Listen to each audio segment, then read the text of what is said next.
Now then, further tales of adventures and investigations. About, I don't know, early autumn, I was investigating these things. Motorised valves. And there are several types. There's a three-way and there's just a straight through, amongst others. Anyway, the reason why I wanted to fit one of those is to do with the central heating and the hot water cylinder. When you've got the coil from the hot water cylinder basically coming off the same system, and when the heating pump in our property here is a bit sort of rambling and different levels, so therefore we need a central heating pump. Unlike in the lodge where it works beautifully on gravity, I know from experience that only part of this system works on gravity, the rest just doesn't. So effectively you have to build the system so it won't work on gravity, on the central heating side that is, and then fit a pump. But then when you fit a pump, it pushes water around or pulls water around the radiators, but it also induces a flow in the coil in the hot water cylinder, so it can cool the water down in the hot water cylinder. So, well, anyway, I'll explain the reasoning, and I've got figure 25 out of my book. Now, this book, Heating with Wood, doesn't just deal with heating with wood and wood stoves. It deals with plumbing, deals with carbon issues, calculations on carbon and the amount of wood that you require for a given size of house, and it goes on, and there's loads of info in here. So it's not just sort of a fluffy book about isn't it really nice to burn wood and doesn't it smell nice and this is the feel of it. This is real practical, down-to-earth stuff about how you actually fit a stove and how you plumb it in, how hot tanks work, how central heating works, how you control it. It goes on forever. The list of the subjects within this book are actually on the lowimpact.org website under our publications, and then it tells you the contents if you go to the link that I'm going to put in the description. Okay, so enough of that. So let's have a look at this page 25 and we'll talk about it.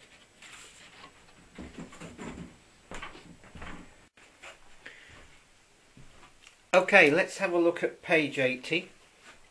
As you can see, the stove and the hot water tank and the coil in it.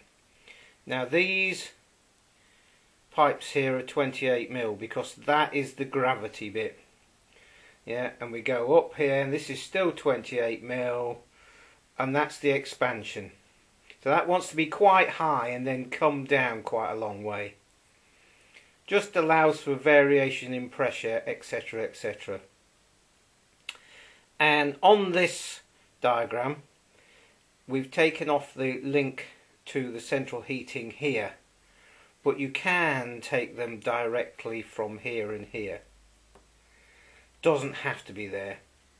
Yeah, and if you notice, all the radiators are in parallel, and then the return comes back to the return. So that's 22mm and this is 28mm. So if you wanted to put a pump in here, you could put a pump in there, pushing the water that way. Okay, so it goes along there and then back to the boiler. But because we're pushing water that way and pulling water this way, we could induce a flow in this coil.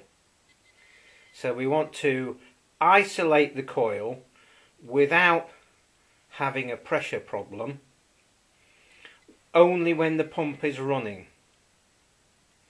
So we don't want to disconnect the heat link because we want our bathroom to stay warm. So we would put a motorised valve somewhere in there, between there and where you get a connection to the radiators or the heat link. And I'm just for the sake of easiness, I'm going to put it there. Okay, so that's the motorised valve. See if I can just write MV. Okay, so everything's nice and hot. The thermostat for your central heating says come on, switch on. The pump switches on, and the motorised valve is wired directly across the pump, as we'll see in a minute. So as soon as the pump comes on, the motorised valve comes on, and this valve is a normally open valve. So then it closes, and it only stays closed for the duration that the pump's running. Now, we can add extra bits to this. Yeah, obviously we want our heat link to be able to dump excess heat when the radiator system isn't on. So we move from the hot water comes up here, round the coil and down in a gravity system, and then when this temperature has got up there, as it were, then the hot water will run round the heat link and back. A, to warm your bathroom up, because as we've said, cold bathrooms are a thing of the past and they're horrendous, especially in winter, cold and damp. Whereas a nice radiator that's on all the time, beautiful. And the older you get, the more that becomes important. So we don't want to isolate that when the central heating is on. So we just have to be very careful where this motorised valve goes. Just think about it. So then, in this system, obviously, we need a room stat, and we could do with something that stops the whole thing, the pump running, if the fire goes out. Now then, oh, here we go. This is a quick sketch. And, you know, you don't have to follow these rules, but basically you've got the live comes along to the tank thermostat. So that basically says don't run until this tank stat is, or the temperature in the water is up to the preset. Or conversely, it means if we use all the hot water, then don't run the central heating until this water is back up to temperature. And of course you could, if you wanted to, put a switch across that, which then means that run central heating only. You know, that's up to you. So the live comes along through that. We've got the room thermostat, and then we have a pipe stat on the return to the stove. Now they don't have to be in this order. They can be in whatever order you want. But the basic thing is you've got three choices here. Then the power comes back to the pump and the motorised valve. And then the neutral is there and back to neutral. So the choices are, like the stove, when the pipe stat warms up, and that doesn't need to be set very high, and it's adjustable. When that warms up, it's set on normally open, so then it closes. So then the other two choices are between the room thermostat and the tank stat. Well, obviously, if the central heating is not working and it's reasonably cold, the room stack will be set on run. So the only thing that's then stopping the central heating from running is the tank stack. So this, you light the stove, the water starts moving around, this starts heating up, or heating up from the top down, temperature gets right, that switches on, all three things are switched on, the pump will run, the motorised valve then isolates the flow to the hot water cylinder, and all the heat from the stove goes round the central heating. Hopefully that makes sense. It's just knitting, but it just depends which way you want to knit it. So this, because it's an example, is 22mm, but the, where's that other drawing gone? Oh, here it is. But that motorised valve, because it's on the 28mm line, obviously it has to be 28mm. You don't want a restriction in there. That's the main thing, because this is just working on gravity. So let's crack on. Okay, here we go. And you might be able to see just there it says normally closed. Now most of these units that you will get from the scrapyard, recycling places, a lot of the time there's nothing wrong with them, but most of them will be normally closed. And for this specific installation it needs to be a normally opened. You need to change the head. Okay, so that's just the way it is. These are fixed either so that when there's no power to it, the ball valve inside there is closed or it's open. There's nothing much you can do about that, unless you want it powered up all the time and you only drop the power out when the pump runs. But that's a bit inefficient and it'll be virtually on all the time. Don't really want that, and you'd have to have a relay to swap over the power.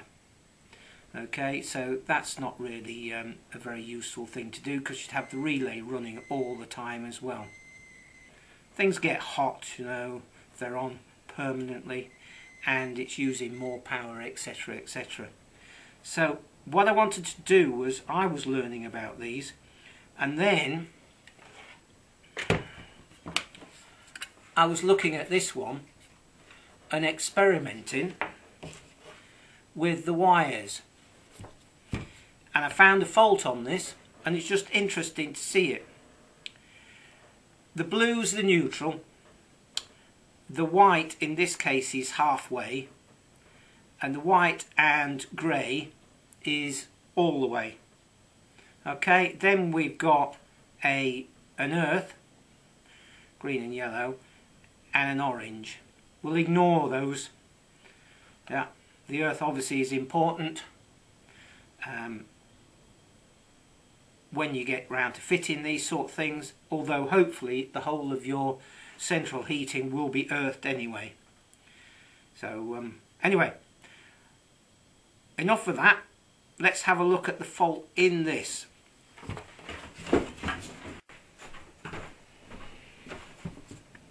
So it's just one screw, and the screw doesn't need to come all the way out. Take the cover off.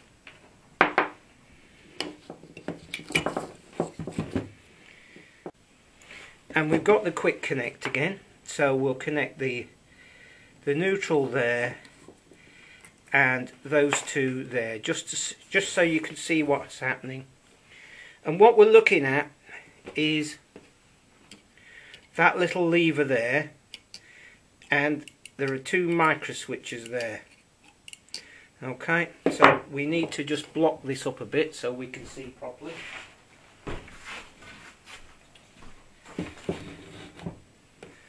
Hopefully that's better. And I'll just zoom in. Okay, so now I'm just going to... Are we plugged in? Yes, we are.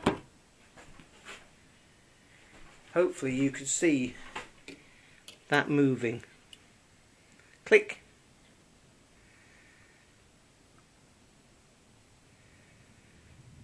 And that's it. That's all the way. Okay, and then if you disconnect the power, you can see it's going backwards. I'll just do that again so you can see that gear working. There you go. And then when you disconnect it, it's just the springs pull it backwards. Right, now then, what I'm going to do,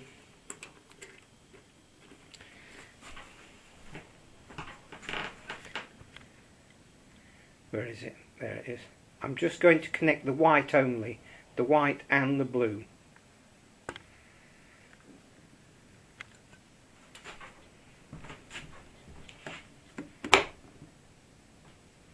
And there it goes.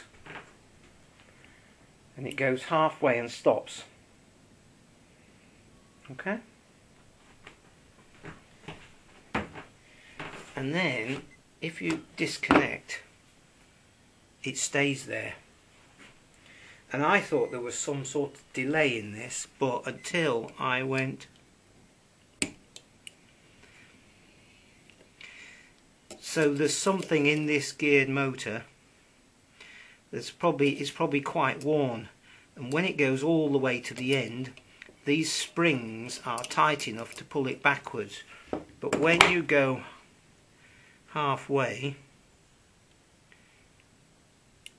there's the micro switch gone click to stop it. It just won't.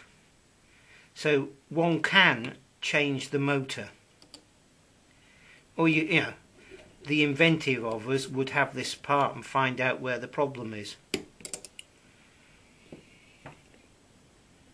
There we go. Anyway, let's have a look at the inline one. So this is the straight through, and you can just see the rubber ball there. So we'll just close it, and this is on the blue and the brown. Blue being neutral, obviously. And hopefully you can just see that ball moving away from its seat.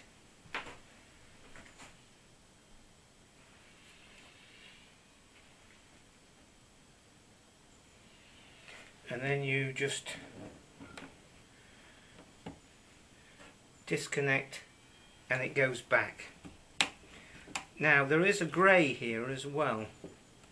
So let's connect the brown and the grey and see what happens.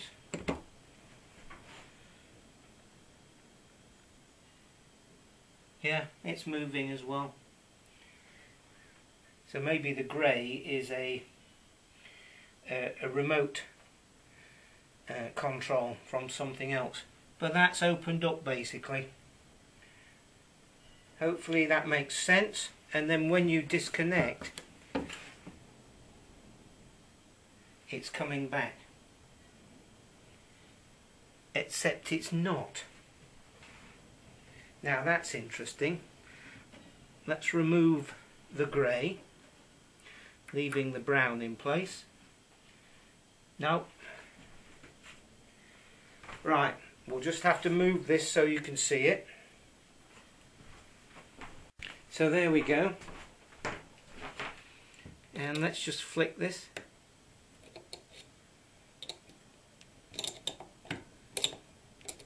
There we go. Doesn't really want to go back, does it?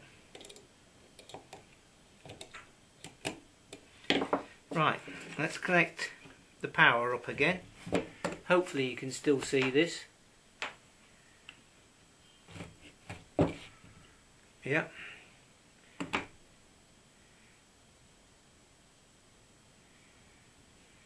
If you see, it's going all the way to that micro switch there.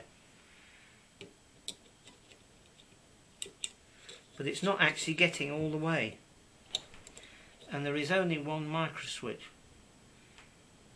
There we go, and then it's going back.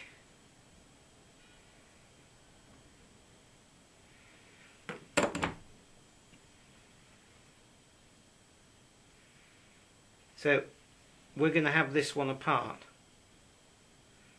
and find out what's stopping that from rolling backwards. It's going a bit better now. Let's add the grey also. So that's blue in the neutral and grey and brown in the live.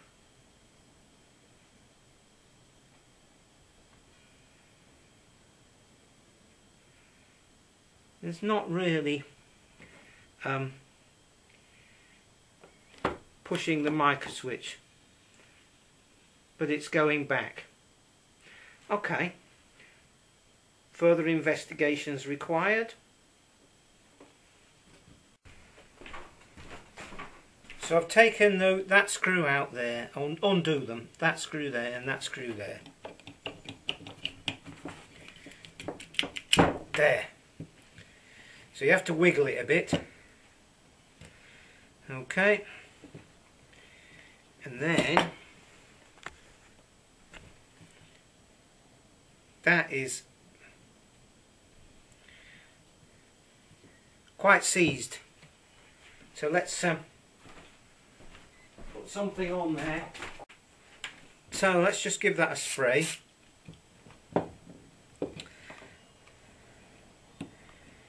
And wiggle it. It is really quite, that will want taking apart. So I think the whole of it and that three-way one is probably alright if we can just get this apart, get that apart and push that shaft out and just clean it up. The water's obviously got in there and this and that, and maybe it's been stood for quite a while, but that is really quite solid. So I'm looking at undoing that one and that one. Okay, bit of investigation, and what I assumed was just nuts fixed on there are actually bolts as well. So there we go. Okay, so there's an O-ring there. Okay, and here's the ball, and it is more solid than a solid thing. So I'm just going to see if I can tap that out. Just to get that moving a bit. So let's go to the vise. Okay, so it looks like there's a circlip there. So I'm just trying to hook it out. There it is. It's a little flat circlip. Okay, hopefully you can see that. So now we can tap this and it seems to go alright. Not too heavy duty. It feels quite, wants a good clean, and as you can see there are 3 O-rings on there. So I'm just going to clean this up, more than likely just in that hole there, and I don't think it won't be rot because it's all brass or something, but it will just be muck from the central heating. You know, you get steel and copper and brass in a central heating system, and it does create all this black muck. So I'm just going to clean that up, but here you can see the ball. Right, just I'll do that off camera. So that's cleaned up. And there's the shaft, and I'm going to put a bit of red rubber grease on that.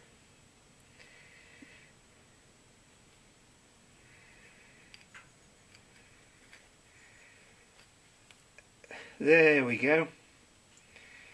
That's wonderful. If you can see that. There, that's better. So I just need to put that circlip back in there. Those 3 O-rings that are in there look fine. And I just used a little tube of wet and dry paper just to clean the inside of that out. We don't want to create any grooves or anything like that. So there we go. Let's put that circlip back in.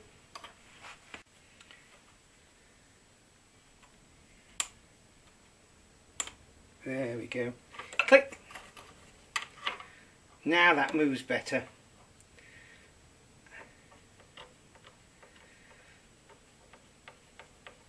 Right, let's put her back together. So I've got the plate back on, and there's a couple of pins that locate into the body. And then this is the fiddly bit. That square pin needs to go into the socket, and then you just move it slightly and push it together.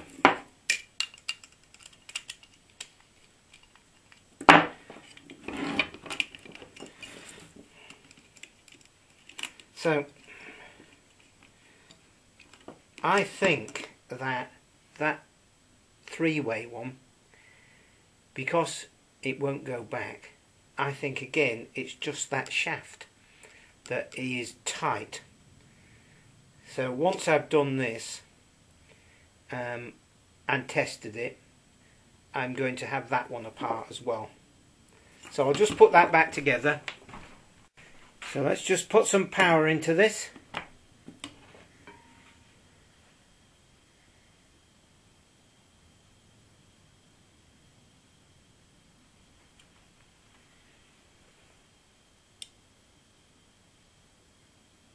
There we go.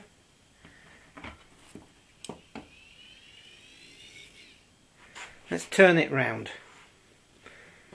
so we can see the gears working, and we can also see the micro switch. There we go.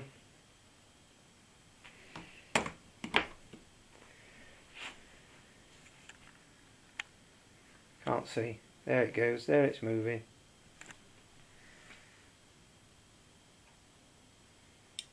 Click. There we go. How many of these are thrown away just because, eh? How many are? Right, let's have a look at that 3-way one. Right, just as a matter of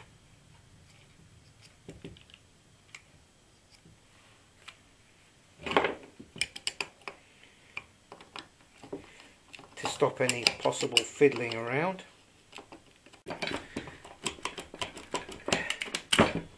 There we go. That's the motor off. Then we undo all 4.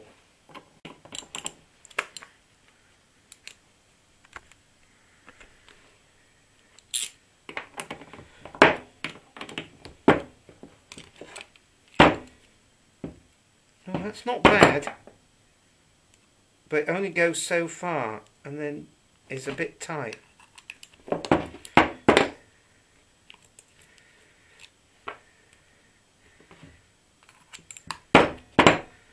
So again, these nut type, hollow tube nut type things have got a recess or a shoulder which fits in the larger of the holes. So it's all like it can't go the wrong way.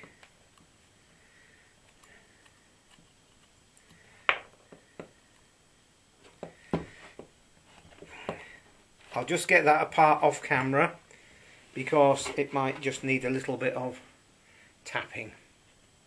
Right, just a couple of taps really, and it comes apart. And look at all the muck in there. And the O-ring decided to be on both halves, so we shall clean all of that lot up. But this, see, it only wants to go a little way. But I will take the circlip out, clean that up, and grease it up. It's moving more now. So here we are, yet another sort of live demonstration, taking things apart and finding out what the problems are. And it's been slightly edited, but not excessively. So now we're putting power into the white and the blue is the negative. So let's see what happens. So away it goes. The gear is going and it stops. Now, have we fixed it? When we remove the power, it should return.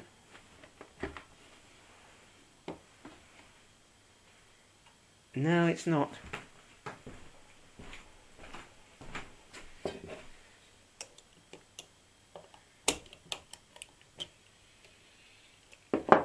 Try again.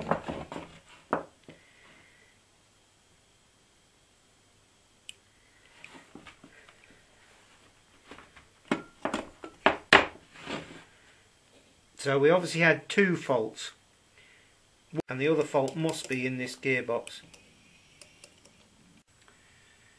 So I hope you found that interesting, slightly entertaining, and we've just been investigating yet again. It's not that easy doing it live, as it were.